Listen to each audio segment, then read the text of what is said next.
was first diagnosed with breast cancer, which has now been 8 years ago. And I had a couple of nuclear medicine imaging studies done.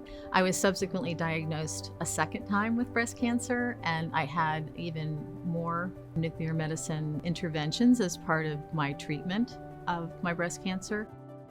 You don't know how you're going to react until they actually give you those words, "You've got cancer."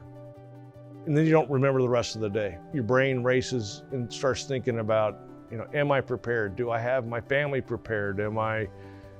Is everything in order? I got into a trial at UCLA that were looking at gallium-68, and I ended up with a scan that really identified in very short order, but in also precise terms, where that cancer had recurred. Everybody decided at that point that I could just have that treated with a radiation device using what's called SBRT, or stereotactic body radiation treatment. So I chose that, 5 radiation treatments, and off we went with life. And lived our life, everything was going well. And then, unfortunately, in early 2020, and I ended up with my prostate specific antigen number going up again. And the doctors who are my current care team at the West Los Angeles VA and UCLA decided to give me a PSMA it was in a trial. And I had my first image. It showed that there were a couple of now new lymph node involvements, and that my cancer had come back on my prostate. They only knew that. They only found that out through these scans.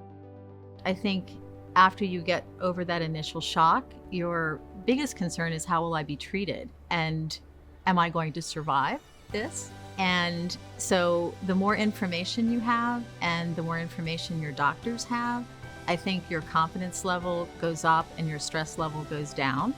If they can see it, they can fight it, right? They know where it's at, they can address it, and they can address it with incredible precision. And so also to your brain, when you can see something, when you have a vision in your head or in your mind, and you know that that is in your body, I think there's something that gives you this mental picture that I can think about it, I can focus on it, I can kill it. What these folks are doing here is the absolute cutting edge of medicine. You can't treat what you can't diagnose. And the very start of that whole process, as anyone who ever watched Star Trek knows, is that you scan the person and you figure out what's wrong with them, and then you go from there. And I can say honestly that it's always changed my course of treatment every time I've had a scan. But happy to report that we're now moving into our 30th month of being cancer-free.